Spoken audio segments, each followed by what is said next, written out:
Good morning from Riyadh, Saudi Arabia, and also a great welcome to our online participants. My name is Auke Pals, working for KPMG and moderating this session, combating illegal content with a stakeholder approach. But I'm not doing that alone.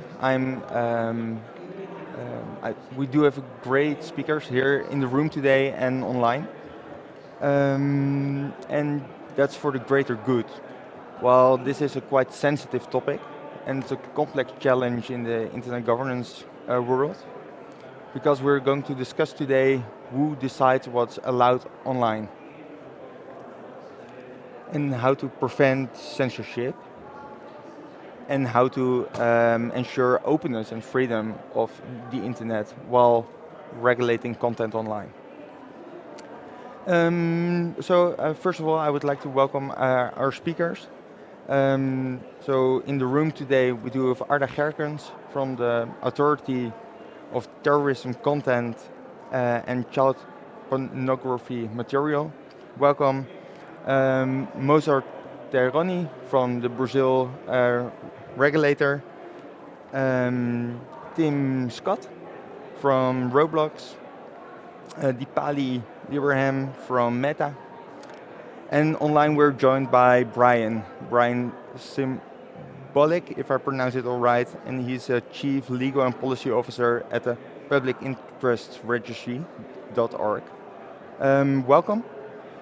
First of all, Arda, can I give you the floor to give a short introduction about what the Authority of Online Terrorist Content and Child Pornography Material means? Yeah, I'm sorry about that name. I didn't think of it, but it's awful.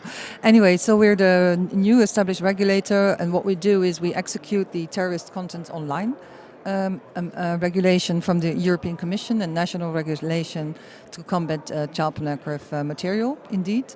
And so we do basically everything, so from detection of this kind of material to sending out removal orders to anything of giving fines or the appeal that any hosting party or platform might do. So basically everything. And because we're a regulator, I think we also look at the landscape as such, because we can send out removal orders as many as we want, but we actually don't want the material to be on there. So we seek cooperation to find ways to diminish that kind of material online. Thank you. And I think you do that by having good collaboration with platforms. I hope so. Yeah. No, indeed. So we have a sector council. So that means that for the infrastructural parties in the Netherlands, we have regular talks with them to see how we can cooperate, and also to know that we do the right thing technically. And also to debate with them whether things are possible or not. I think we talk about this later on. Can we block on DNS level or geo-blocking and stuff like that? And I have regular talks with the platforms to discuss with them what they are doing. But I don't speak with the platforms in a council, in a group, because they are competitors, so they will not speak their tongue when they're next to each other. So I speak with them privately, or not privately, but one-on-one. But now in the room you're together with the platform. So Deepali, what are you doing regarding the content online? So I work on the trust and safety team, and my job is primarily to help make sure that our users feel safe online. Our approach to safety is a multi-pillar approach. So our team looks at three things. One is, do we have the right policies in place to help keep our users safe, which includes policies for tackling illegal content, legal but harmful content, all those categories of content. Tools and features that are really important that users must have to exercise choice and control on the platform, whether it's reporting, whether it's tools like limit or restrict, to customize your experience on our platforms. And the last is our team also works a lot on partnerships. When I started out at Meta a decade ago, we had maybe one or two safety partners that we worked with in India, for example.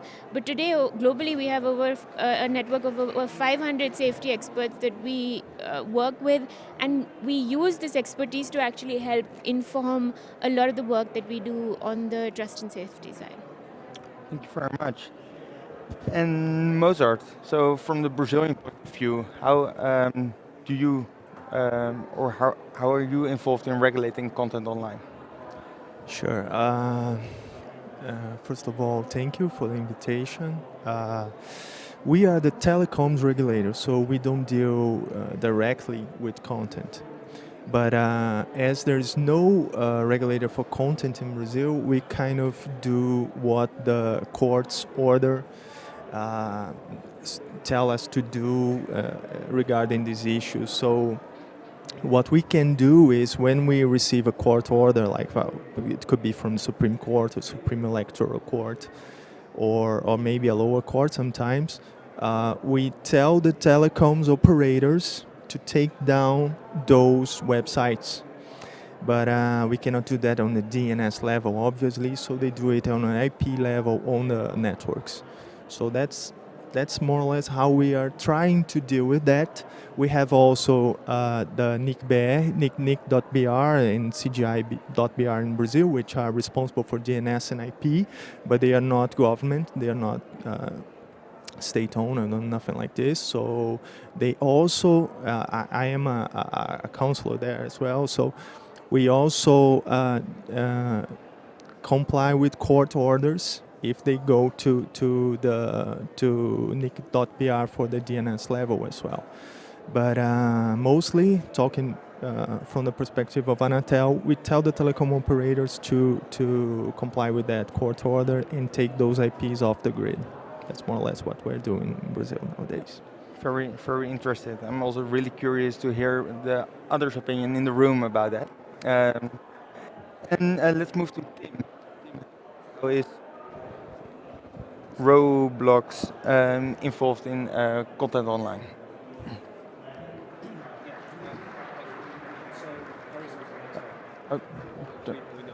I'll use this one.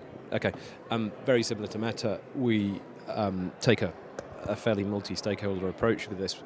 And I think it actually goes to the heart of the point of this panel, this session. Safety and safety of our consumers, our users on the platform is right at the heart of what we do and always has been from our inception 20 years ago. But we approach that with this idea of partnerships. We provide the tools and the features for people to use. We implement the policies. We adapt those policies as situations change and as we develop these dialogues with regulators, with governments, etc. So rather than we've come up with something top-down and drawn a line under it, we're constantly in that dialogue and understanding where the threats and the risks are coming from so that we can continue to keep as safe as possible. Thank you very much.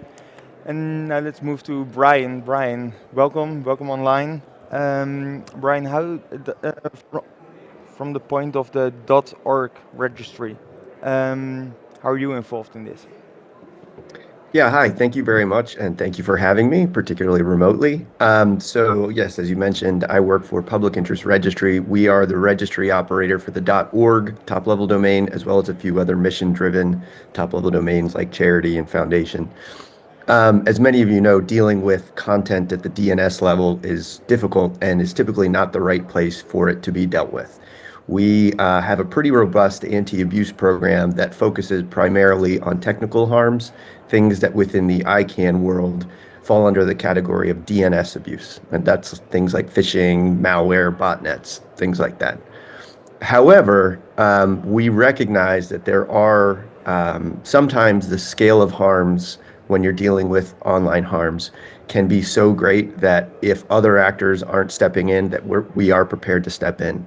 So we have partnerships with, for example, the Internet Watch Foundation to deal with child sexual abuse materials online.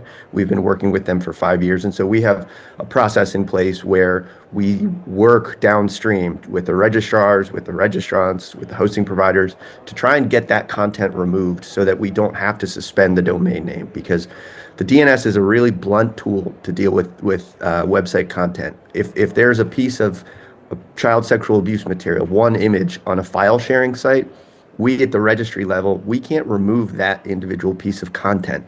The only thing we can do is suspend the entire domain name. And so while that might render that piece of content inaccessible via the domain name system, it also renders potentially the hundreds of thousands of legitimate or benign pieces of content inaccessible from the DNS. So it's not impossible, but you have to be very careful and very deliberate when you're dealing with online content abuses via the DNS. Thank you very much. So we've heard some techniques on regulating and removing online content. So I would also encourage the room to participate in this discussion. So not only we as panel talking. So if you do have an intervention, stand up and move to one of the piles, and we'll give you a mic, so that we encourage all the interaction as well. So if there is any intervention right now from the audience, please let you know. And otherwise, I would like to give the floor to our panel to give a little overview also on regulations online, because there are quite some regulations dealing with online content, like DNS, Ofcom, the terrorism content online regulation. Who can tell me something about the regulation? Who can I give the floor? I can tell you about my regulation. Yes.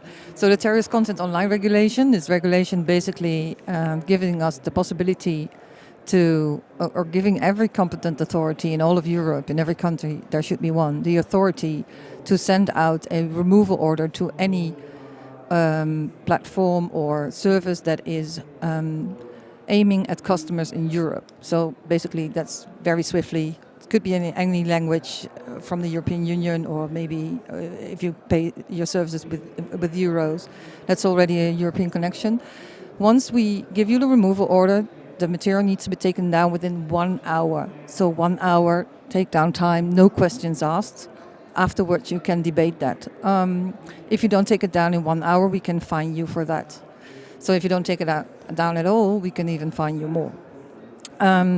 If you are, for instance, based in the Netherlands, and we have some companies in the Netherlands which are really interesting, for instance, Reddit and Snapchat, to name two. Discord is based in the Netherlands. They have their legal representative in the Netherlands. So if they have had terrorist content more than twice in a year, we can then tell them that we have a special interest in them. We'll debate, or we'll go into talks with them to see how they can prevent material to be disseminated via their platform.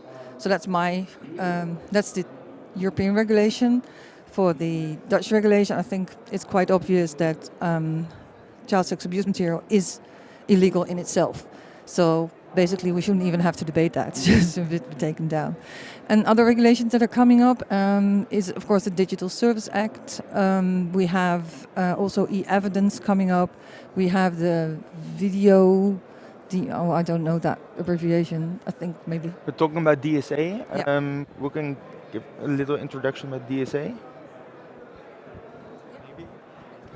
I don't know, maybe it would be better for an European to talk about DSA, but what can I say about Brazil is that the European regulations as a whole are very inspiring for Brazil. So we have some piece of legislation being discussed, but we don't have still any bill approved by both houses. But what has been discussed in Congress now is pretty much inspired about the European experience. So DSA, DMA, how we can deal with that, but nothing yet proved good enough for our congressmen to approve that in a final stage. So maybe when we have something that's going to be inspired, as I said, by European legislation, but what can I say that I see in those bills proposed in Brazil is that we are trying to aim for undoubtful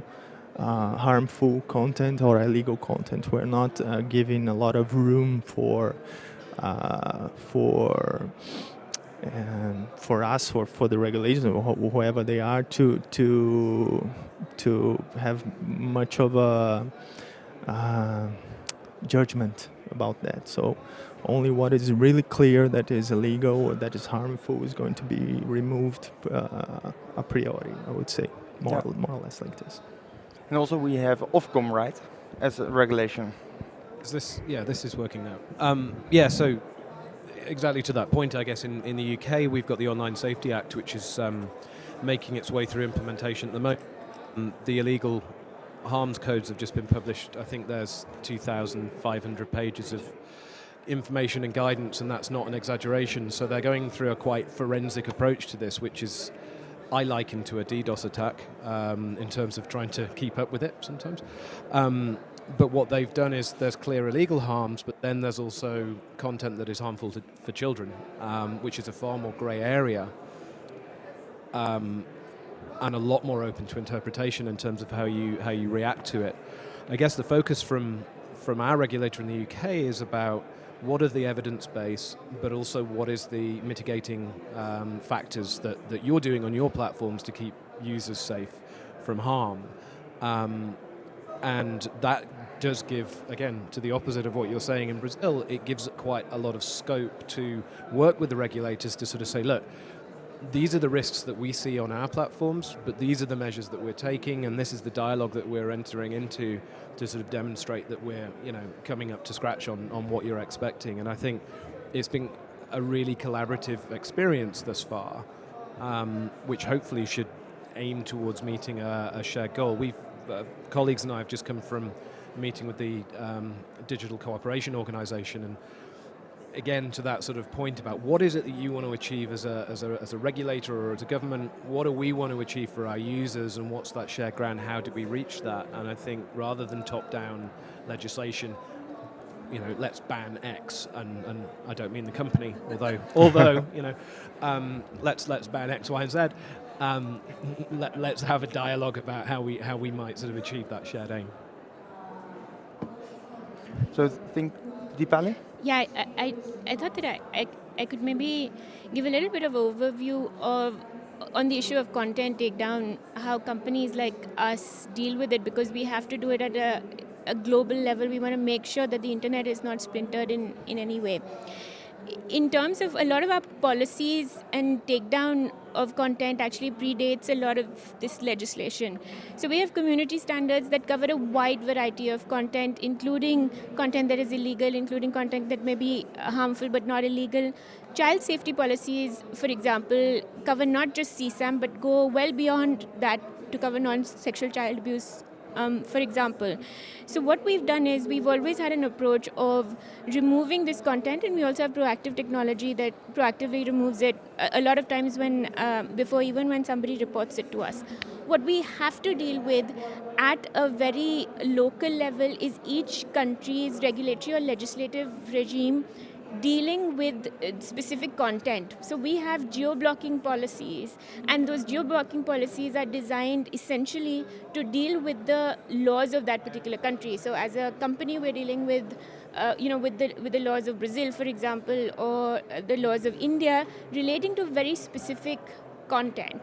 Now, in each country, there is a very slight, I would say, slight to broader gap between our community standards and our geo-blocking policies. So I think the challenge really is for us to make sure that there is a category of content that we don't allow on our platform, that we don't think should be on our platform, plus the additional content of what countries' regulations require, and to try and bridge the gap between those two by having dialogues with the regulator. And it's not necessarily that we agree all the time, but I think that these are really important discussions to be had, because content that is illegal in one country will be free speech in another country, and we've dealt with a lot of those situations. So the question for us is, what do we do with that piece of content?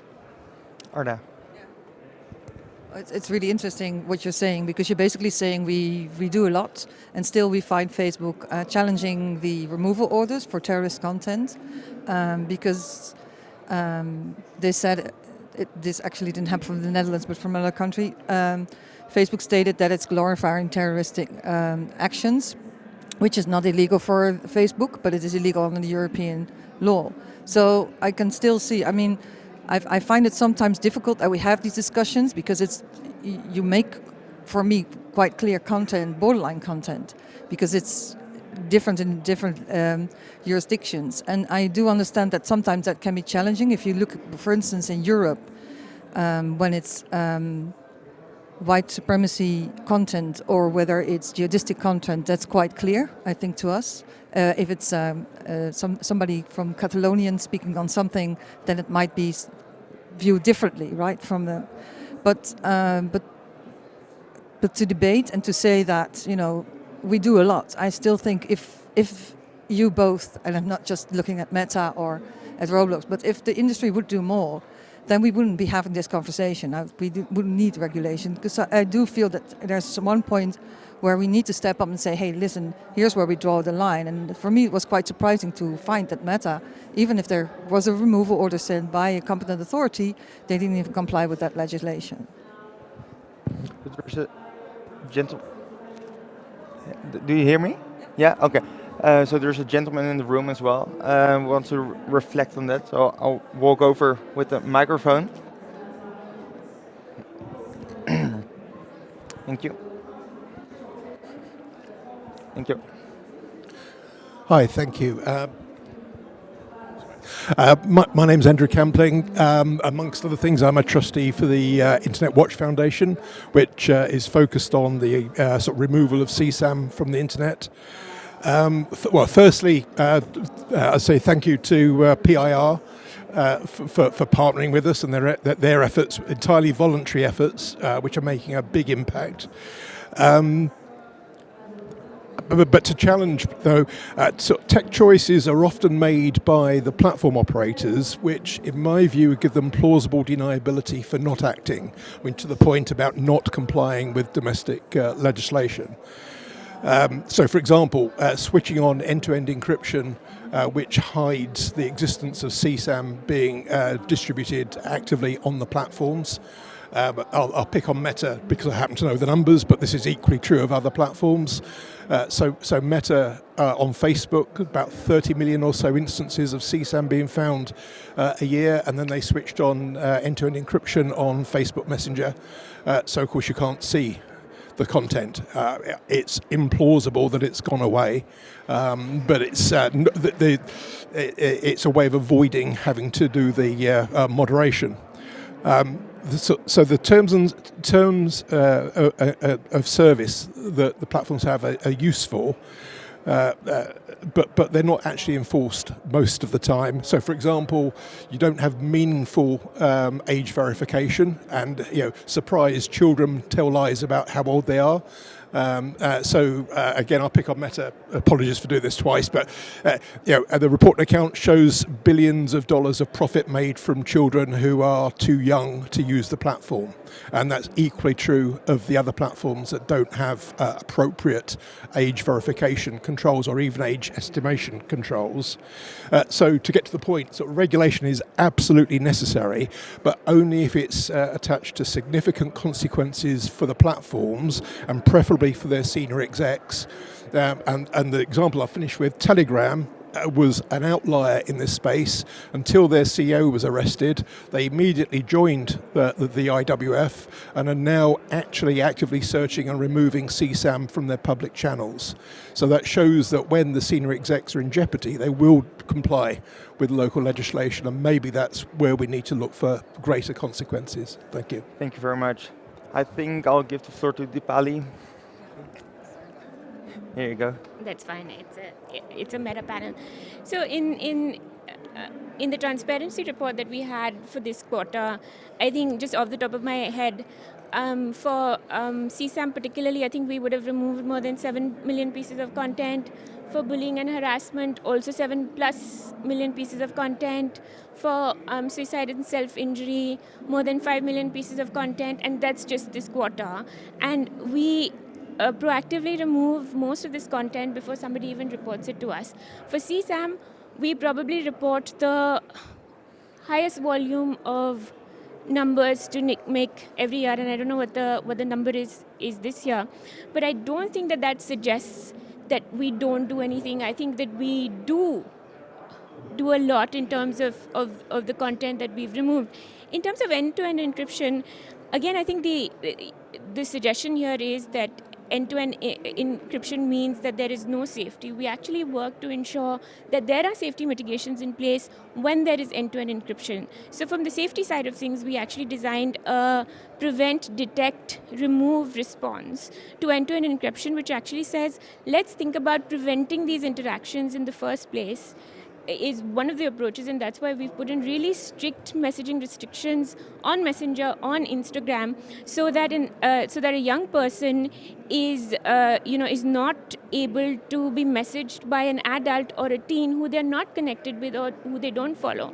Also, end-to-end encrypted doesn't mean that your content can't be reported. It means your content can be reported, and then we can take certain action.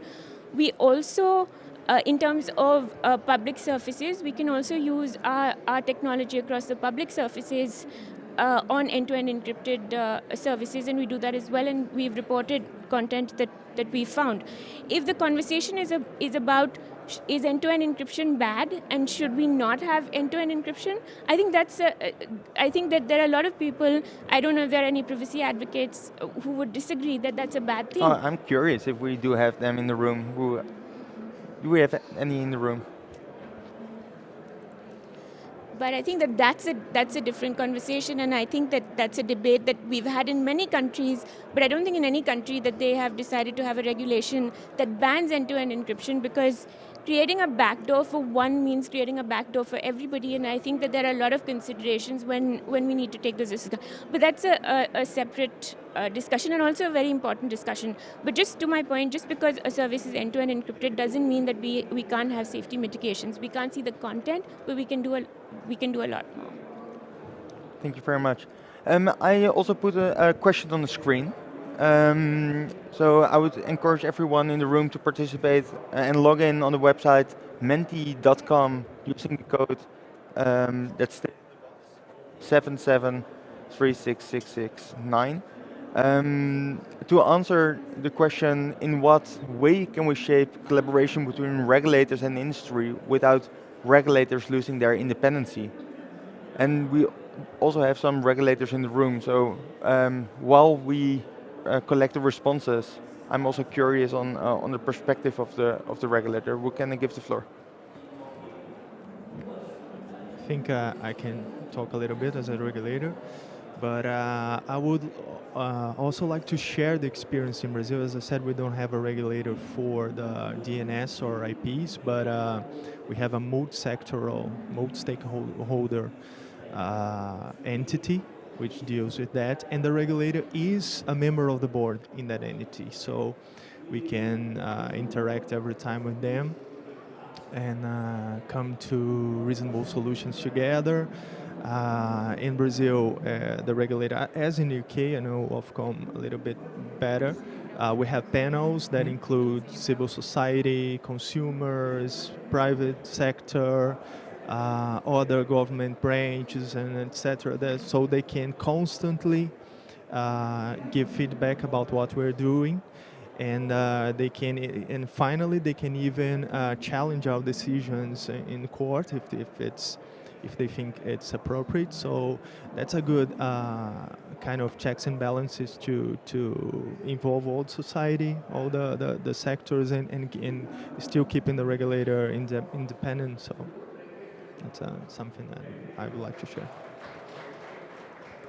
Yes, I think I do find this very challenging because indeed, as a regulator, you should keep your eye on the ball, right? So what we want to do in my organization is make sure that in the end the internet is cleansed of terrorist content and child sex abuse material online.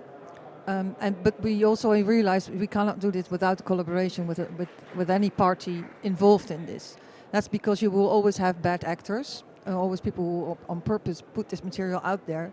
So it's a fight we need to fight together. But I do find it difficult.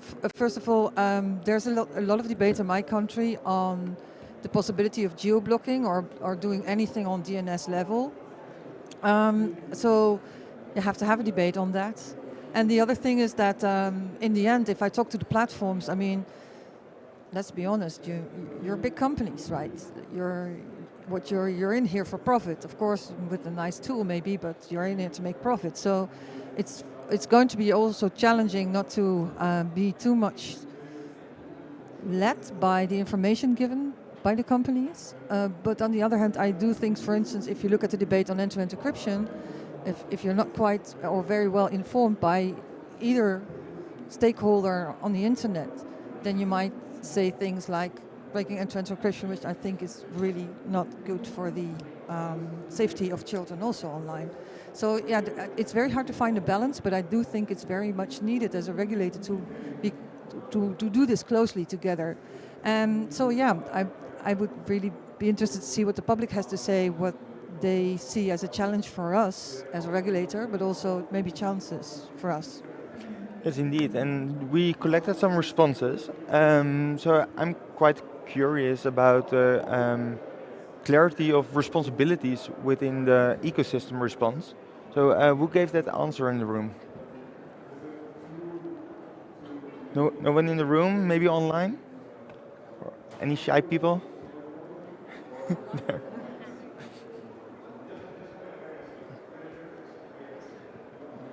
Yes, thank you. In the Netherlands, we are working on a public-private partnership on this theme on content moderation, and I think this is what we really need. So we need clarity of responsibilities because it's a complex ecosystem with lots of responsibilities. So we need to talk about where the responsibilities lie and how to actually check on these responsibilities and if they work out the way they should. Thank you. Anyone want to reject on that? Thank you very much. And otherwise, I'll pick another one. Or that, yeah. Hello, everyone. He from the Brazilian Association of Service Providers. Is this working? It is working. Yeah, okay. Yeah. I just want to reiterate that point on the clarity. I think for the case of Brazil as well, we have been dealing with a lot of issues from the lack of clarity and responsibilities because the regulators sometimes ask to do things it's outside of its control, and sometimes the ISPs have to do some DNS blocking or block services like X, and sometimes they do not have the capacity to do that in the speedy manner which the regulator would like. So we have this back and forth with well. So it's always a challenge, and clarity of responsibility I think would be the most important thing. Thank you very much. And yeah, go ahead, Deepali. Yeah, I just wanted to say that I think it's really important to have for companies like us to have a continuing dialogue with regulators, especially as they're in the process of legislating or more importantly passing rules. So for example, in Ofcom, I know that our teams have done a number of deep dives with the Ofcom team. We've met them a lot, and we've also consulted with them on a number of rules that they're thinking on passing. I think those dialogues are really important because companies like us can talk about the work that we are already doing and also understand the intention of what those rules are and ways we can get to the substance. Of the matter. So I think that sort of dialogue is really important, and I think that should definitely be encouraged. Thank you. Just to add a little about what Deepali just said, I agree with her. I think it's really important and it's good to the industry. But sometimes other sectors of society see that as a loss, some kind of loss and some kind of threat for the independency of the regulator. But I agree with her anyhow. But just to add a little bit about what Rian said about X and maybe bring Brian to the discussion as well, because the X issue in Brazil was a very interesting one because the court order came and it was about to take down for a certain time until they complied to the laws in Brazil about DNS, about the name of DNS that was outside of the Brazilian jurisdiction, outside of Brazilian sovereignty. It was not a .br domain, so we had to go through the ISPs and telecom operators networks to make it to comply with this court order. So it's a little bit trickier. It's harder to do. We cannot do that within our sovereignty, so I believe we should be talking internationally about that and maybe establish some agreements that we could share, at least with court orders known by each other and things like that. I know Brian can talk about .org, we can talk about .br, which we call, I don't know if everybody is familiar to that, but we call it CCTLD, a country code top-level domain. But if it's another country code, we cannot do much in Brazil. So I believe we have really to discuss that internationally like we're doing here now. Yeah, thank you. And Brian, do you think that content moderation should be a joint effort? Yeah, I think that I come at things from the sort of voluntary practice model more than the regulatory model, in that, again, we're sort of different, especially from a Meta or a Post, in that we don't have content. We're infrastructure, we point via the DNS. But that doesn't mean that there's not a role for us in that. And so the gentleman from the Internet Watch Foundation mentioned a sponsorship or partnership, really, that, and I just put in the chat, that PIR put in place that any registry, be they CCTLD like .br or GTLD like .org, can take advantage of. And that is that we're a not-for-profit. PIR is a charity, which makes us slightly different from most GTLD registry operators.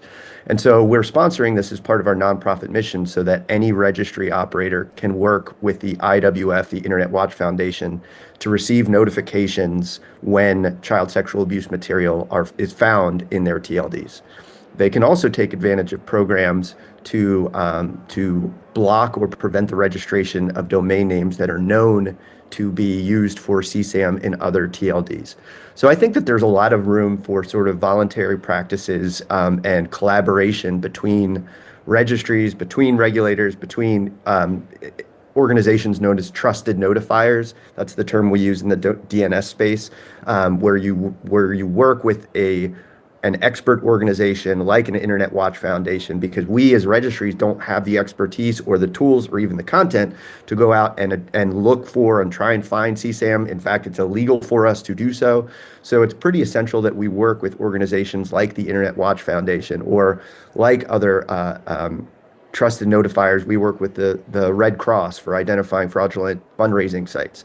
So working across between industry and NGOs is really, I think, there's a lot of room for improvement across platforms, across registries, across registrars, and that's something that we're obviously actively exploring. And that also requires, I guess, shared resources. So I've seen a response from the audience on shared resources, known material hash databases. Who has given that answer? Yeah, it's on. Yeah, well, basically I was thinking on answering this question, and I can imagine that technical resources that you can share in a safe way is maybe one of the easiest things to set up while keeping independency of your regulators. So that's why I answered that. Yeah, no, that's clear. Arna, can I give you this? Because I think that we have a problem here, and it's also, I see more remarks on sharing of information between public-private partnerships.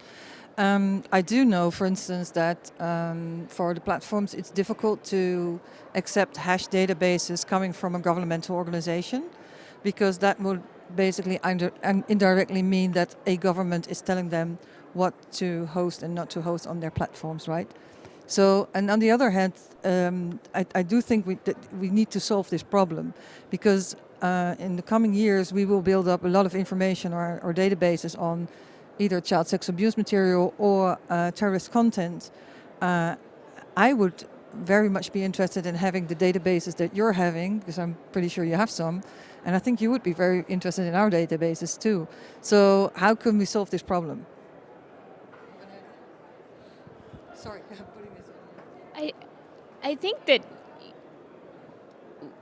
we're required as a US company, we're required to report to NCMEC, which is where these considerations come from. And we've actually worked with NCMEC in the past to try and address some of these issues, not this one specifically. So I'm just broaching that as an idea of something that maybe we can talk to NCMEC about. But one of the things that we've done is, as you know, we report to NCMEC, and NCMEC works with law enforcement offices across the globe. We've worked with countries to kind of develop something called a NCMEC downloader tool that actually helps to download this kind of content in a very safe way, because when you're sending across these reports, it's important that they be done in a secure and private way. We've also worked with the Tech Coalition, and the Tech Coalition is an alliance of tech companies to go beyond just the content. A Tech Coalition is an organization where participating companies can share signals about accounts and behavior. So this goes beyond content, because we know that predators don't stay on one platform, right? And I'm talking specifically about CSAM here. They'll move from platform to platform. So what Project Lantern does is it enables us to share those signals. Other participating companies can receive them and do investigations.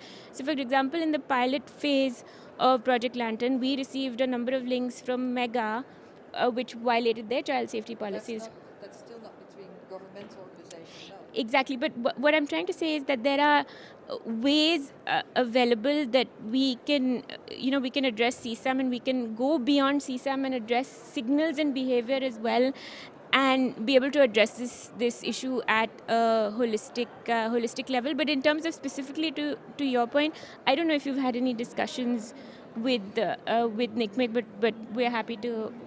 But I also think that NCMEC cannot solve this problem, because this is what really hampers us if we want to work together, is that you cannot receive just information from governmental organizations with the question whether you want to take that content down.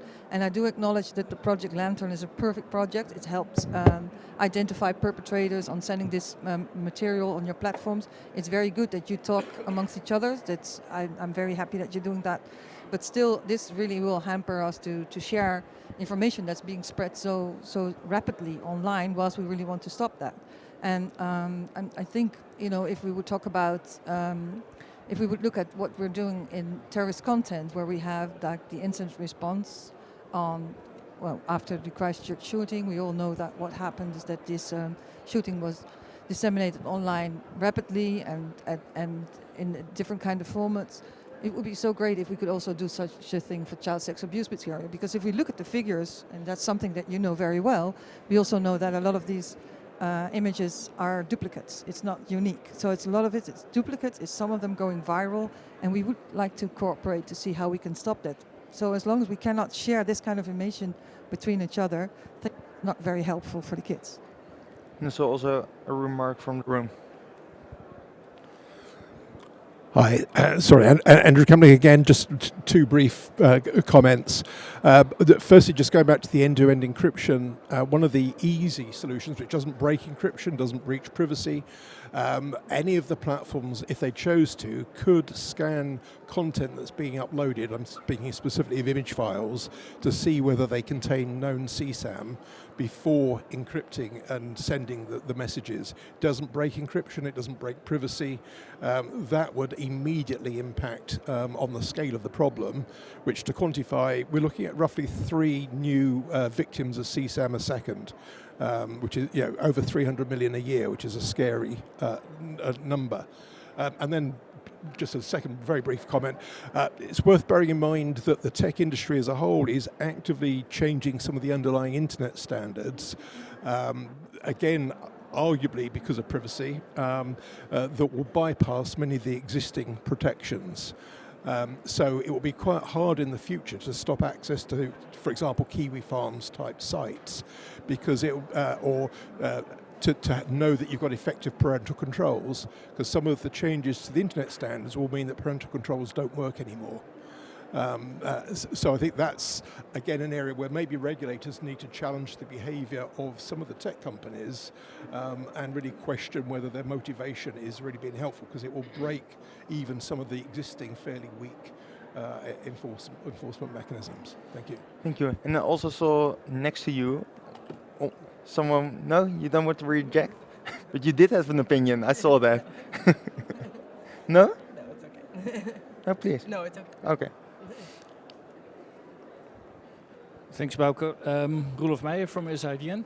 I'm I'm still chewing on that question a bit because I would have understood if the question was in what way can we shape collaboration between in order to be for it to be successful. But losing the independency, I think sometimes regulators claim that they cannot collaborate because otherwise they lose their independency. So they sometimes prefer you just do what we tell you to do.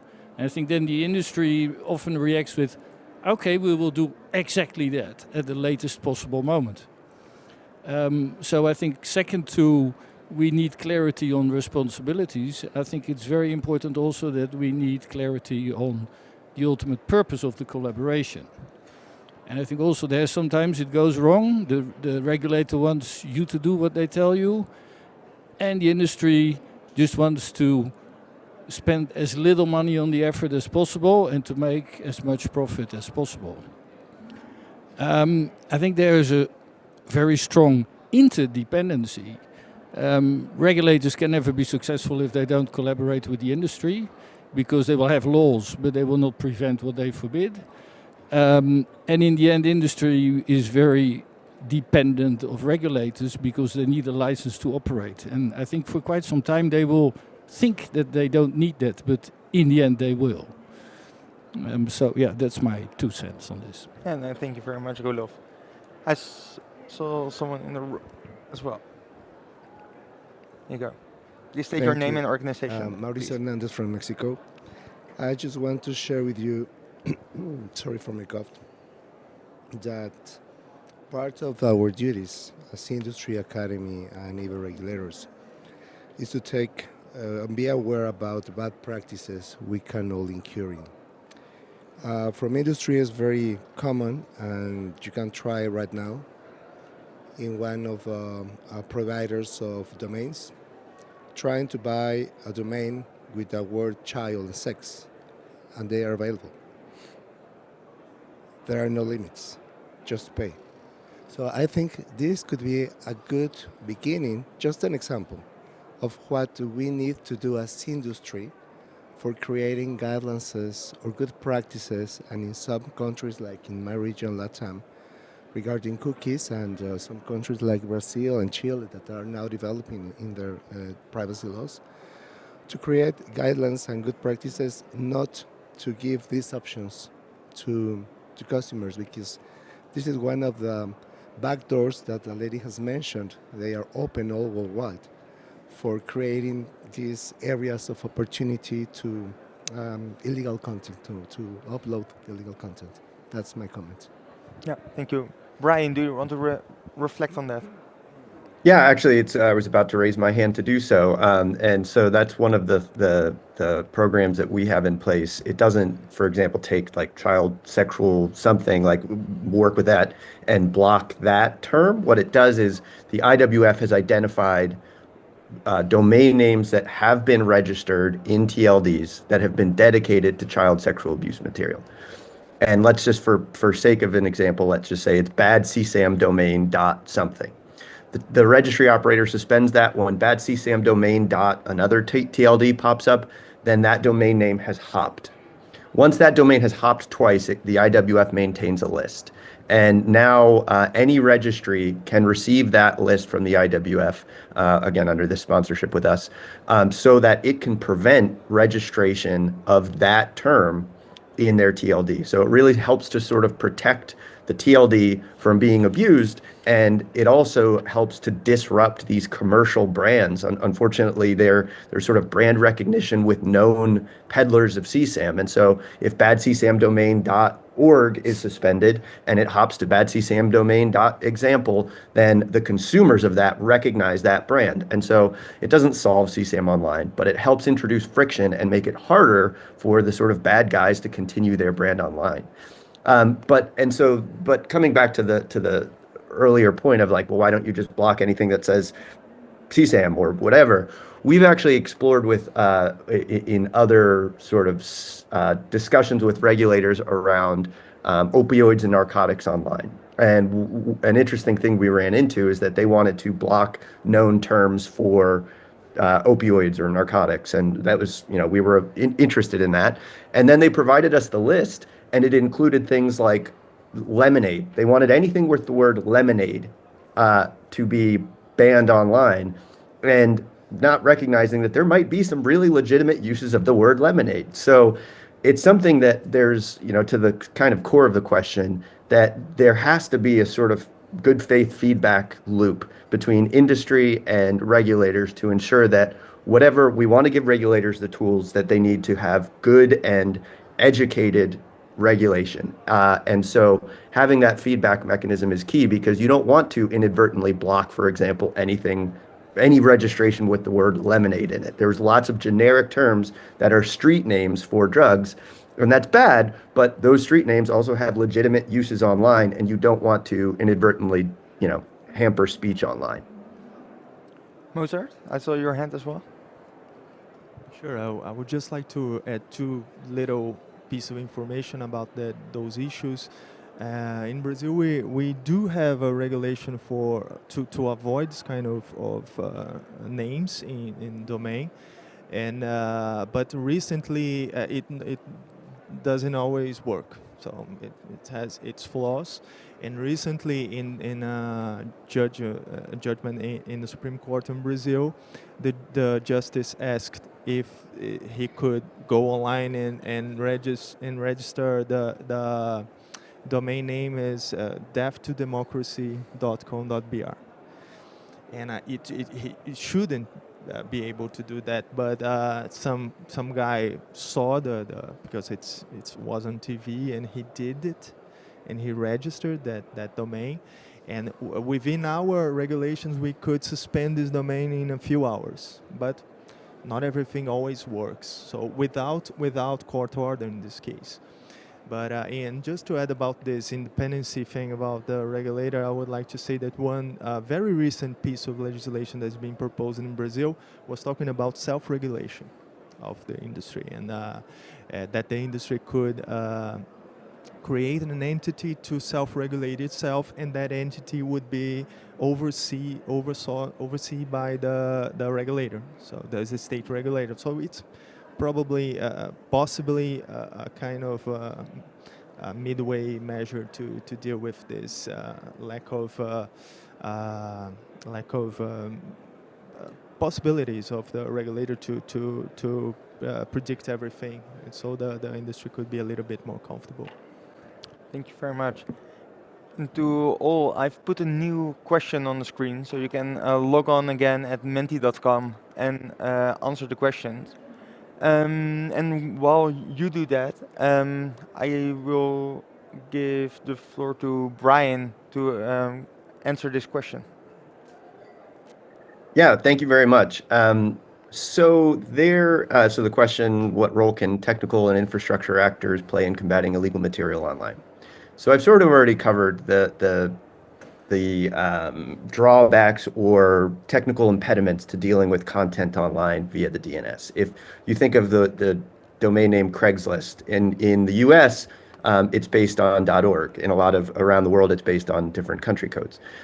But if someone uploads a piece of CSAM to Craigslist, it is the right solution for me as the registry to suspend Craigslist.org, rendering all those millions of pieces of legitimate content inaccessible? I think we'd all agree that the answer is no, but that doesn't mean we do nothing. So that's why I think it's incumbent on infrastructure actors to, when the scale of harms is so great, to have processes in place to work to notify downstream. Now, I do also want to draw the distinction. If you have a site that's dedicated to something like CSAM or threat to human safety, which we have come across, to me, there's no issue. Registry should step in right away and suspend that.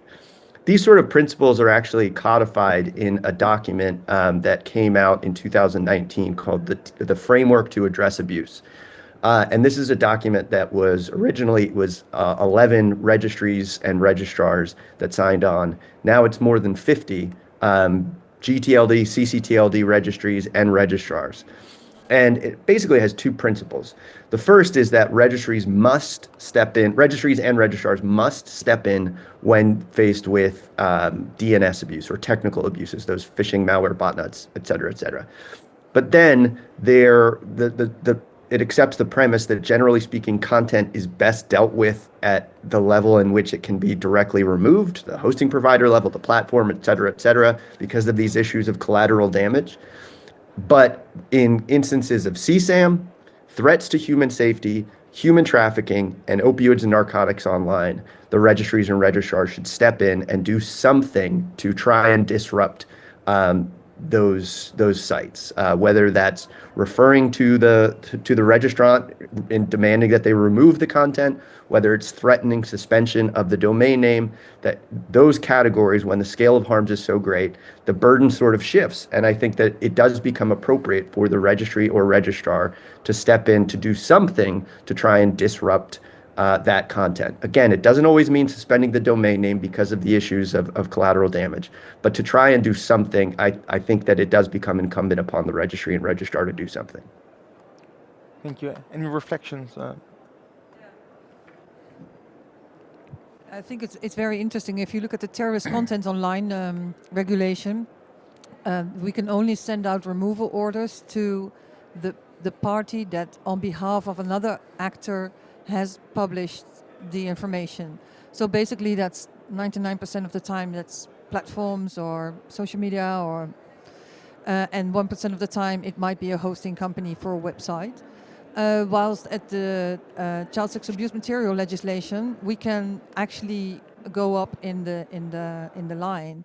So the problem that we encounter in the Netherlands is that we have some rogue hosters who apparently host a lot of this material, and they basically always say, yeah, there's nothing we can do about it because we have unmanaged hosting, we don't know who our customer is, we cannot reach them, so there's no way that we can act.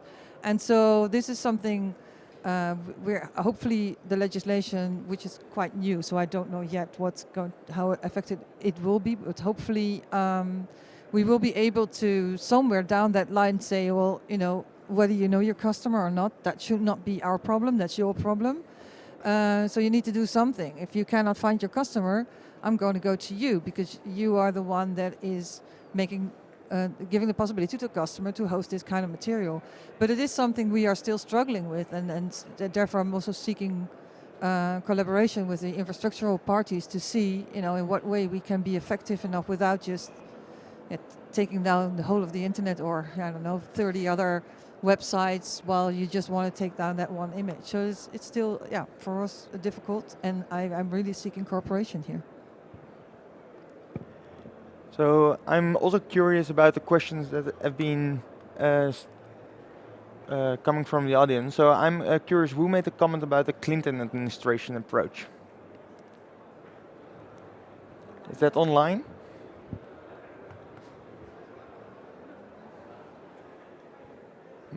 No? No one? Or shy people? Then let's move on. Then I'm curious about what you've been writing down.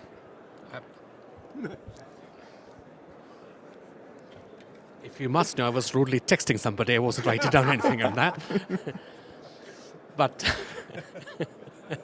I'm Abhilash Naran from the University of Exeter in the UK. Much of what I wanted to say has been covered here, but I just wanted to go back to the earlier point. I had a little thing to add on age assurance, which Andrew mentioned earlier, and what regulators can do. We did a study, a pan-European study, a couple of years ago for the European Commission, where we looked at the state of play of age assurance technologies in terms of how it helps children. And we found that the ground reality was there was hardly anything out there. And one of the reasons for that was the industry really did not know what standards to use, what to use really, and regulators really provided very little guidance, and that came up quite a lot. So one of the recommendations we made was, this is going back 2 years ago, Ofcom has done it recently in the UK, that regulators need to help the industry with issuing guidance, standards, so that they can comply with the law. It's not enough for legislation to stipulate that this needs to be done, but they actually need a bit of help. I'm not talking of big companies like Meta who have the resources for that, but there are also smaller companies who have obligations to comply with not just Audiovisual Media Services Directive, but also sale of online goods that are inappropriate for children and everything else. Thank you. Well, that's really a very good point.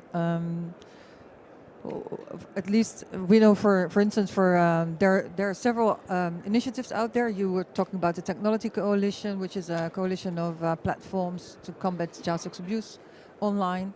And so there's also Tech Against Terrorism and GiftTT, which are both organizations where they help the platforms or corporates to combat terrorist content. And certainly for the smaller companies, this legislation is really bad. I mean, so many legislation coming up to them. So I really agree with you. What we do in our organization is to see what other initiatives are out there and help give them guidance where they can find it. So because already so many has been done, but it needs to be implemented. So yeah, very good point here. Thank you. I also saw an intervention from the back of the room. Thank you. Can you hear me? Is this on? Yes, definitely. My name's David McCauley, and like Brian, I work for an internet registry named VeriSign. And I just want to answer your question, although I'm not on Menti right now. And a couple of things I think technical companies can do, excuse me, is to reach out to two target groups. One is government regulators, to talk to them, to try and speak with them about what we do, how esoteric it is, all the implications of taking action and what that means, and vice versa. Hear the same concerns from the government on terrorism, especially things like that. The other is to reach out to groups like this. I think participating in a session like this answers your first question. How can we share information and collaborate without regulators losing their independence? And so I would encourage organizations that have sessions like this to do more like this. I took part in one that had to do with DNS abuse about a month ago, and it was an eye-opening session where internet registrars spoke about the implications of taking sweeping actions and the need to be sort of circumspect in what orders might come. Very informative stuff. And so I want to thank you for the session, and that's my way of doing it, trying to answer two questions at once. Thanks. Thank you very much. Any other comments from the room? If not, what does industry think of the remark that was just made? I haven't said anything for a minute. So on that last comment, exactly, and in the UK, I've worked in and around games industry for about 20 years, in the UK government, then in the trade association, now for Roblox. Some of the initiatives we've been involved with have been exactly that multi-stakeholder approach, where you've had things like the NCA, the National Crime Agency in the UK, working with Ofcom, but working with the trade bodies and then working with the individual companies in a forum to share best practice, to tackle problems, to look at whether there's a white label solution, particularly in the area of CSAM, excuse me, the CSEA. And it's been incredibly effective. The problem is maintaining that impetus as people come and go in roles. So you will have someone incredibly proactive within, say, a government organization who is promoted or retires or goes somewhere else. And they kind of take that knowledge and that enthusiasm and that willing to collaborate with them out of the building. It's quite difficult for industry to establish those government relations in a really meaningful way. So I echo the sentiment of the gentleman in the corner there that absolutely this sort of forum and IGF is a great way of doing that and bringing, we've got people from around the world here talking about like shared issues. The other thing I'd say is that they truly are shared issues. I think we've almost got the wrong people in the room if you want to tackle some of these problems, because we do care, right? And if our platform becomes synonymous with problems, people won't be on our platform, it won't be economically viable for us to continue to run it. There are other people who are less concerned about these sort of things, and trying to get at those people is the real challenge. Arda, go ahead. I think you do yourself short here. I don't know if that's an English saying, but the fact that you are here and acting up means that they need to comply more. If nobody would be here in the room complying, the job would be much harder. And also for me as a regulator to be able to stipulate, if I would ever have to go to a judge, that there's policies out there which are common within the industry, that means that, that really helps me to fight that battle. So I'm really happy that we're here in this room together. And also I think the discussion on DNS abuse, to me, that's a new sound that we have, because for many years we didn't want to interfere on the infrastructural level. We always said, no, that's content. We cannot touch content, and we cannot mess up with content and infrastructure. So I'm really happy that we're having this discussion now, and that we're looking at the possibilities here, because we need to do more than just looking at platforms too.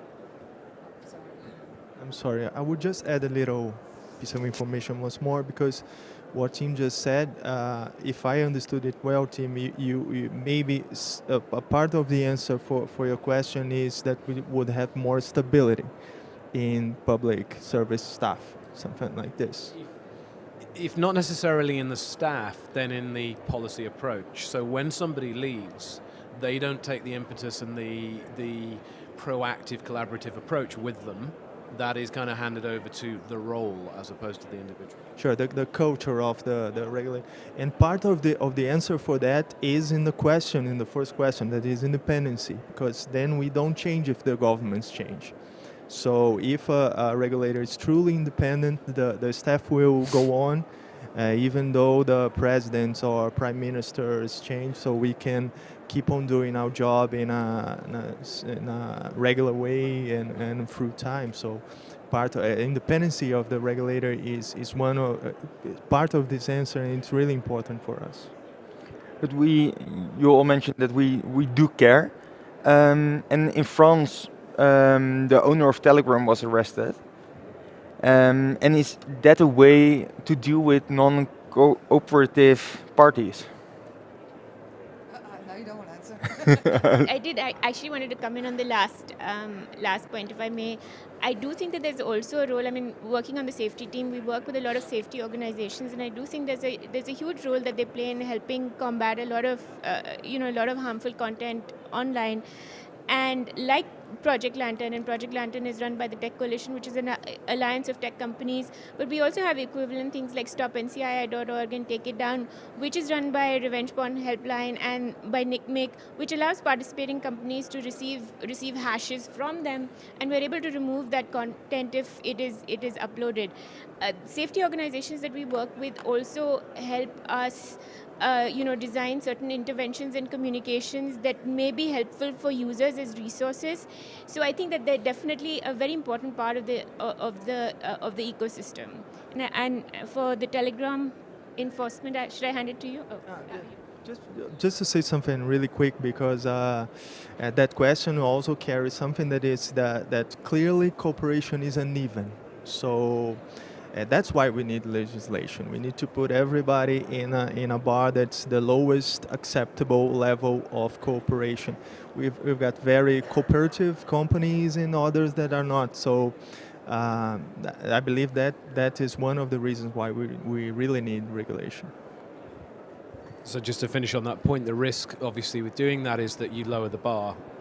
So by not making it mandatory, you get good actors who go above and beyond and actually create really good work. If you codify it and put it down to the minimum standard, everyone's, well, that's all I need to do, so I'll just tick that box and move on.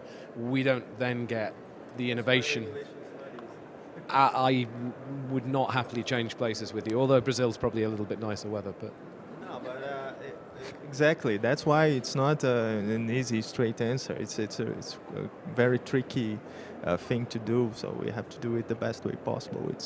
You're right. Arda, did you want to answer the Telegram question?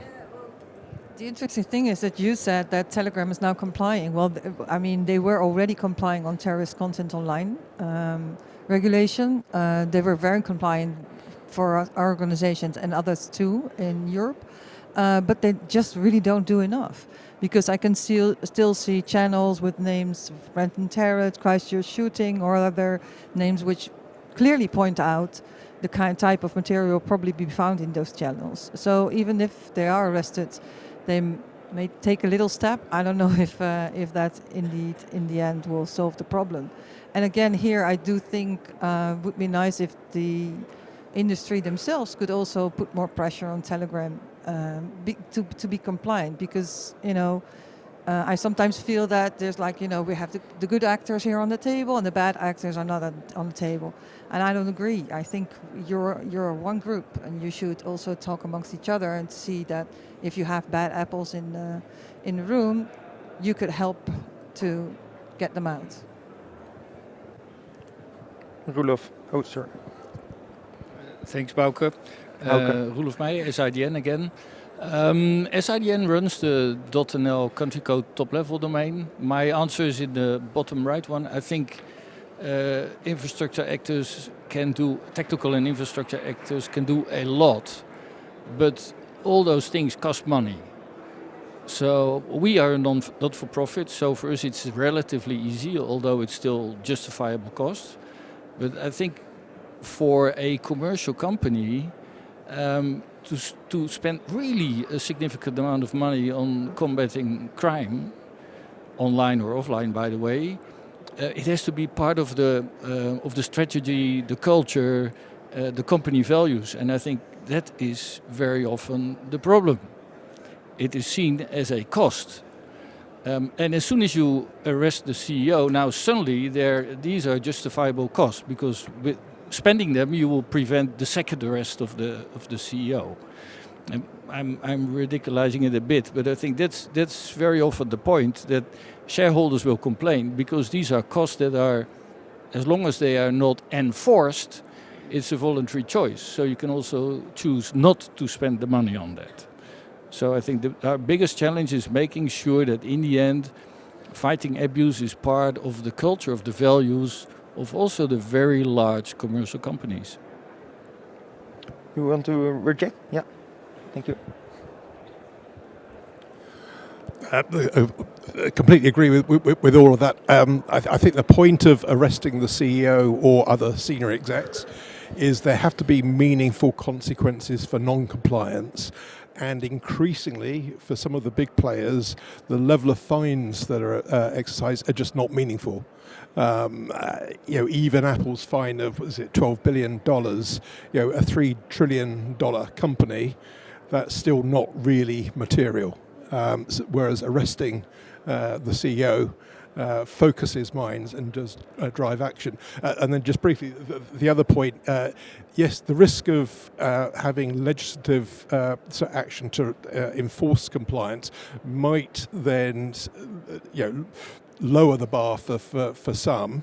That's a fair chance. But of course, the regulation doesn't have to be static.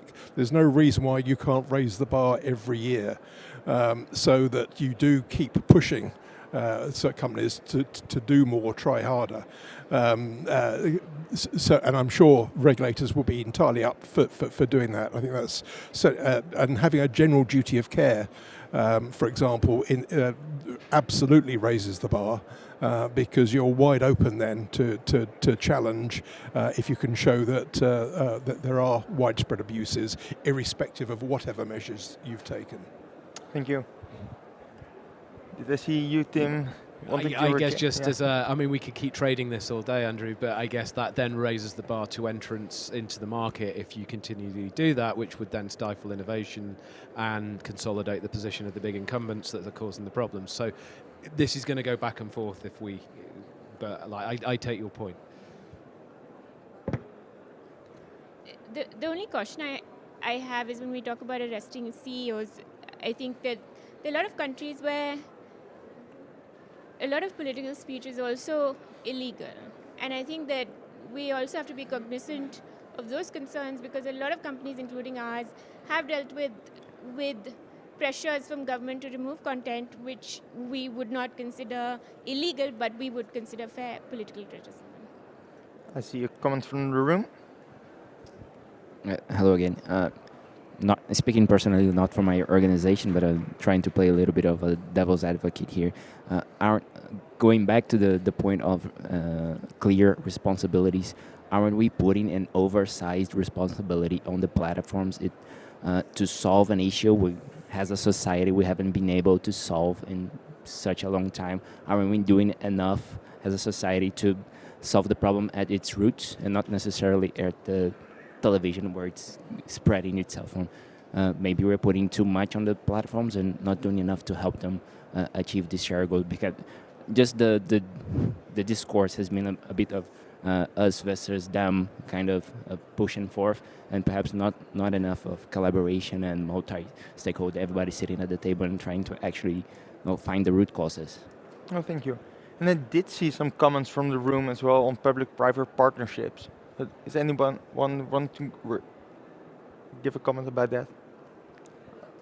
Arna? Well, I totally agree with you. I do believe that many times for the problems that we have, people are looking at all the end line. So how can we look into encrypted environments to stop the spreading of child sex abuse material? Well, maybe we should go back and just address why there's even this kind of material out there, because many of it doesn't even come from abuse, but it's even voluntarily leaked images or AI generated or whatever.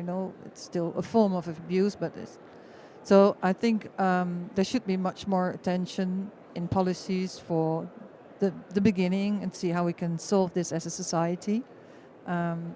But I also think that what we really need is more cooperation. Also, I'm looking at the regulators, for instance. My organization itself is part of the Global Online Safety Regulators Network, which now have 8 regulators inside. And it's very interesting to see that some of the platforms, which are not here on the table today, but basically think that we don't talk to each other. So they tell one organization this, and then we found out that they do different. So, that helps. But I think we need to do that more. And also I'm worried about, because you're talking about the height of the fine, so we can alter that, we can just make 10, 20, 30%, whatever. But these are the bigger companies you're talking about, the big tech. But we see a lot of problems with the smaller tech, the smaller platforms, what we're not talking about here. It's a Gap, it's Team, it's, you name them, which are smaller platforms who really don't care that much about regulation.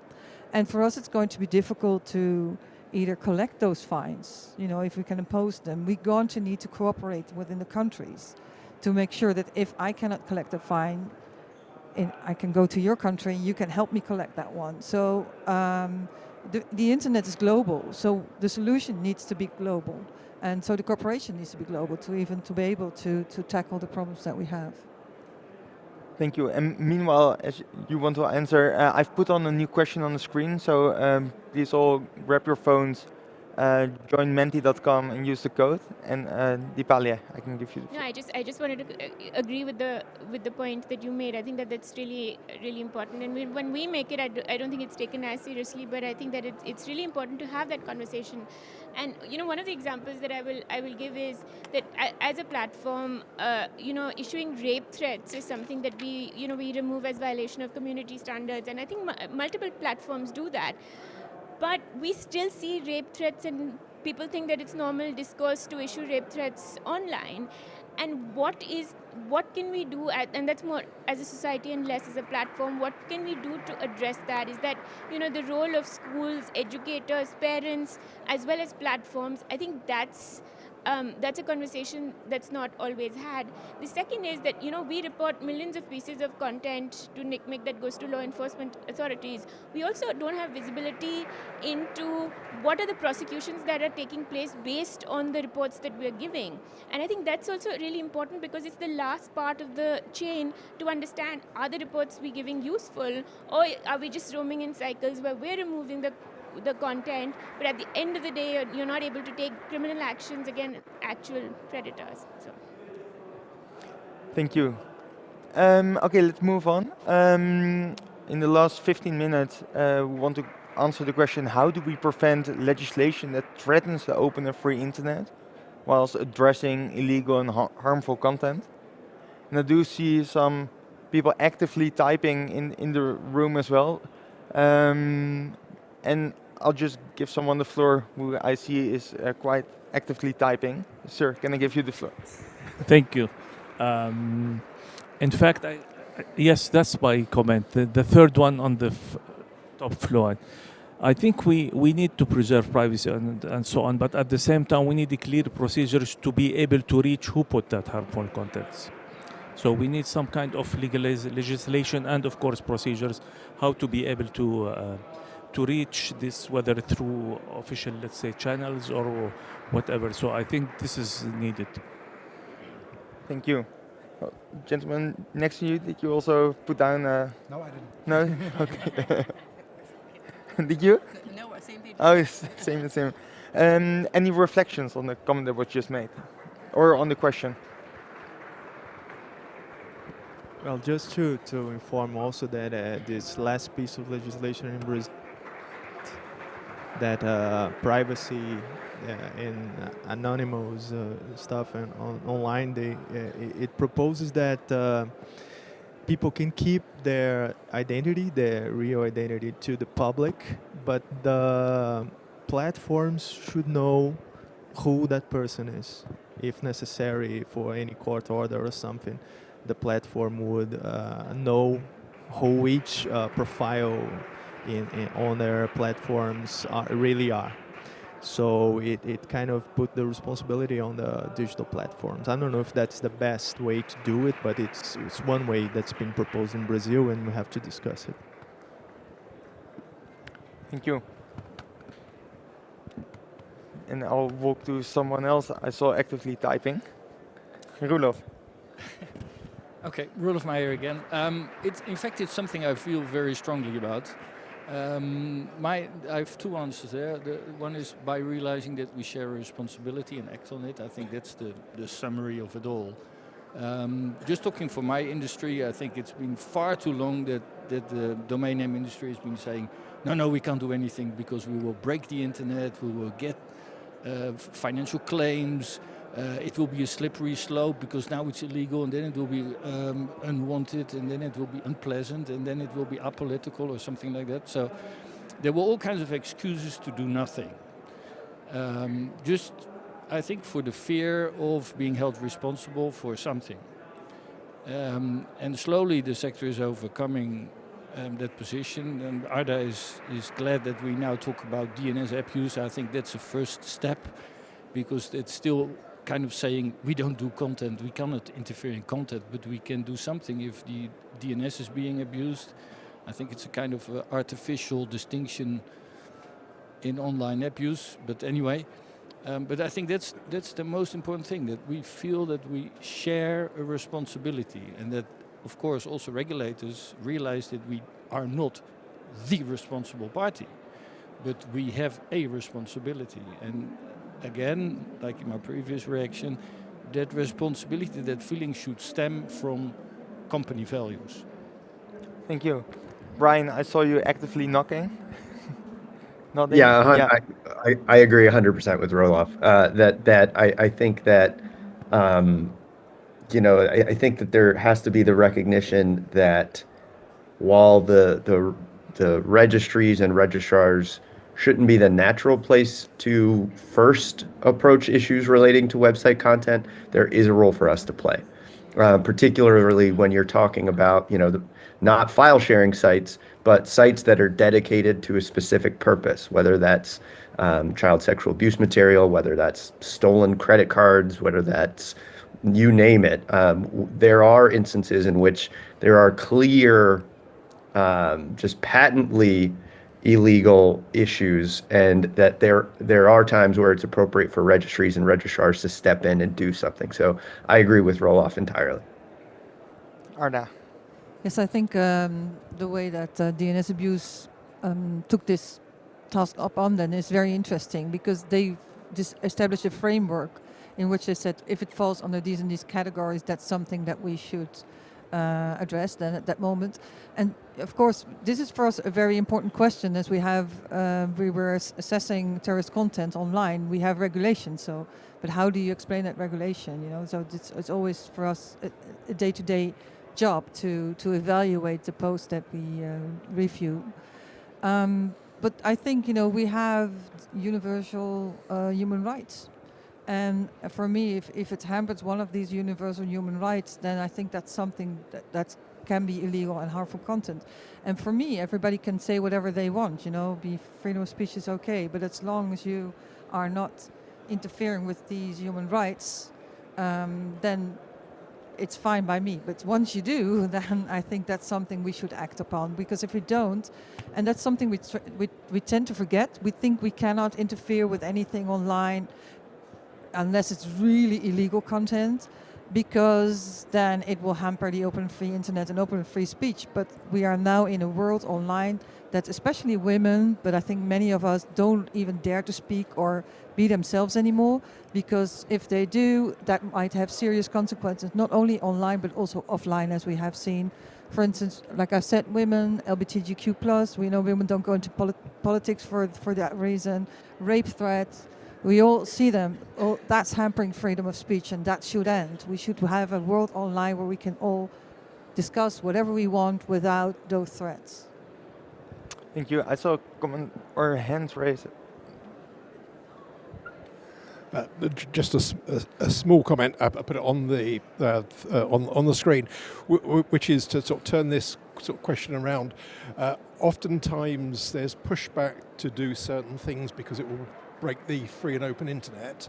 I observe, though, that some companies, I'm not sure if this is true of any in the room, do precisely that in order to get market access into certain countries.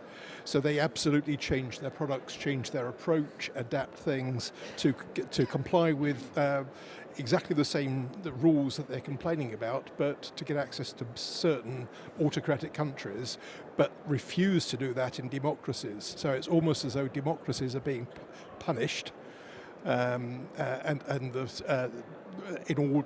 on the other hand, they will happily comply with exactly the same things in autocratic places. So perhaps we ought to just call out where there's hypocrisy like that and say, well, if you can do that in that country, do it here as well, please. Thank you very much. Anyone who wants to comment on that in the last 5 minutes of this session? I saw you? No? No? Okay. My sound is off.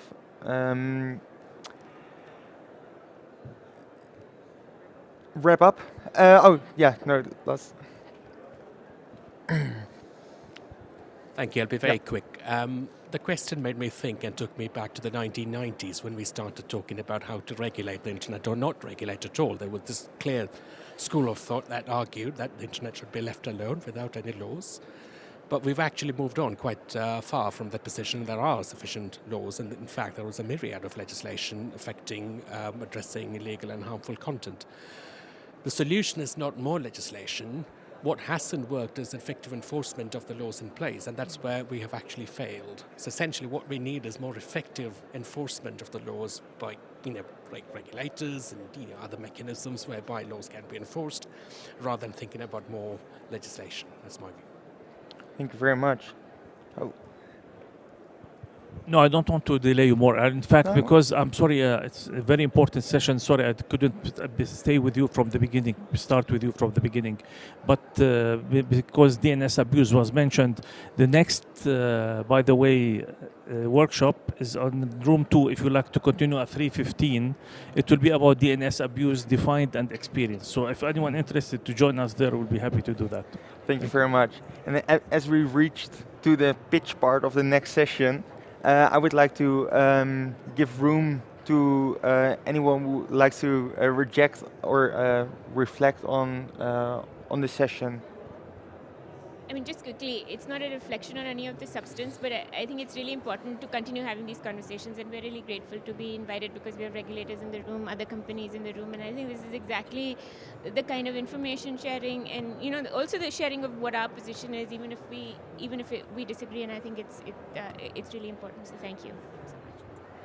Yes, and I just wanted to add what you said. Indeed, we have had legislation for a very long time, but I think it's very hard for law enforcement to enforce that. And I do believe that we regulators can play a very good role, because for us it's also more easy to talk to the companies, the platforms, the infrastructure platforms or companies, and we need to do so to get our regulations right. Just as a final remark, I would like to say that I'm very pleased about what happened this time, because we started with very technical topics about DNS and stuff like this, ccTLD, etc. And we ended with, I believe, the straightforward answer for this question is the democracy, the democratic values, democratic process happening, protests if you think something is not being doing accordingly. So society is free to participate on all that, and thanks God we are in democratic countries, free that we can talk like this and come to good and meaningful results. So that's what I believe. That's what I think must happen in Brazil, and I'm very glad that I participate on that. I guess to echo sentiments on the panel in terms of from a private sector perspective, talking to regulators, talking to policymakers, and having them talk to us means that we can understand each other better.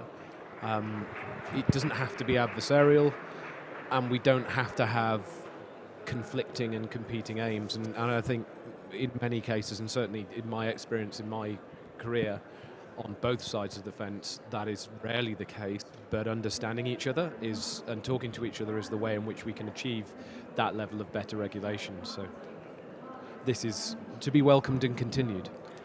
Brian, do you want to make a final remark? No, just to one, thank you very much for accommodating me being remote, and two, just to reiterate, I think that there is room for responsible and thoughtful action at the infrastructure level, but again, it has to be carefully tailored to avoid collateral damage. Thank you very much. Now I would also like to thank the rapporteur Marjolein. Do you have a final conclusion? Well, I just want to say to you, there is a simple conclusion. We need the dialogue and share responsibility. And thank you for organizing this session, and thank you all very much. And with this, I would also like to thank all the panelists, all the audience for your active participation, and the online participants, and the remote moderator, Dorijn. We really would like to continue this discussion, and that's where we are hoping for to continue this discussion locally and also at the next IGF in Norway. So if we do get our session submitted and accepted, hopefully see you there. Thank you very much.